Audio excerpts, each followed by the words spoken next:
చిత్తూరు జిల్లా గుడిపాల మండలంలో 1,44,00,000తో చేపట్టిన పనులకు ఎమ్మెల్యే గురజాల జగన్ మోహన్ ప్రారంభోత్సవాలు చేశారు. కూటమి ప్రభుత్వం అధికారంలోకి వచ్చిన 9 నెలల్లోనే 5 ఏళ్లుగా పెండింగ్లో పనులను పూర్తి చేశారు. 11 గ్రామాల పరిధిలో చేపట్టిన సిమెంట్ రోడ్లు, గ్రామ సచివాలయ భవనం, ప్రహరీ నిర్మాణాలకు ఎమ్మెల్యే ప్రారంభోత్సవాలు చేశారు. ఎన్నికల సందర్భంగా ఇచ్చిన హామీలను అమలు చేస్తున్నాం. రాబోయే 3 నెలల్లో మిగిలిన హామీలు కూడా అమలు చేస్తామని ఎమ్మెల్యే చెప్పారు. ఈ కార్యక్రమంలో ఎంపీడీఓ శివరాజ్, తహసీల్దార్ జయంతి, డీఈలు నవీన్ కుమార్, ప్రసాద్ నాయుడు, టీడీపీ, జనసేన శ్రేణులు పాల్గొన్నారు.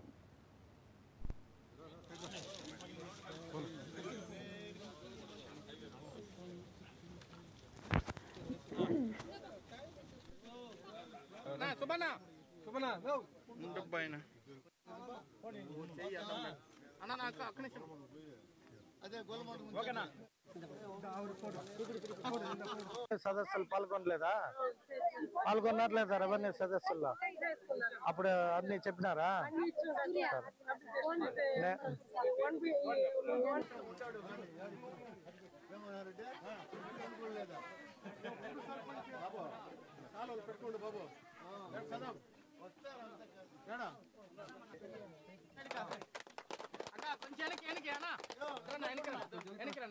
నేను ఆల్రెడీ కలెక్టర్ తో మాట్లాడుండే ఆడపైన ట్రైన్ ఇష్యూస్ ఉందని.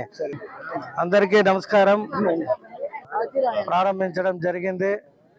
అలాగే ఇక్కడ ఉన్న ప్రజల సమస్యల్ని కూడా అడిగి తెలుసుకోవడం జరిగింది.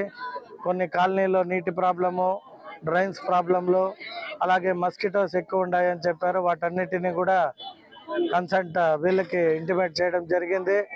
ఇంకా కూడా ఇక్కడ రోడ్లకు కానీ మళ్ళీ మనం గుడిపాలకి 7 కోట్ల రూపాయలు శాంక్షన్ చేయడం జరిగింది. దాంట్లో ఇప్పుడు ఏవైతే సమస్యలు ఐడెంటిఫై చేశారో వాటన్నిటిని కూడా ఈ కొత్త ఫండ్స్లో పెట్టి చేస్తామని ప్రజలకు హామీ ఇవ్వడం జరిగింది. హౌసింగ్ సంబంధించి కూడా పట్టాలు అడుగుతున్నారు. వాటన్నిటిని వెరిఫై చేసి అసెంబ్లీ అయిపోయిన తర్వాత వచ్చి కూర్చొని రెవెన్యూ ఒక రివైజ్ పెట్టుకొని ఎక్కడైతే డీకేటీలు అవైలబిలిటీ ఉంది చూసి ఆ ప్రకారం వీరందరికి కూడా హౌస్ పట్టాలు ఇస్తామని హామీ ఇవ్వడం జరిగింది. నేను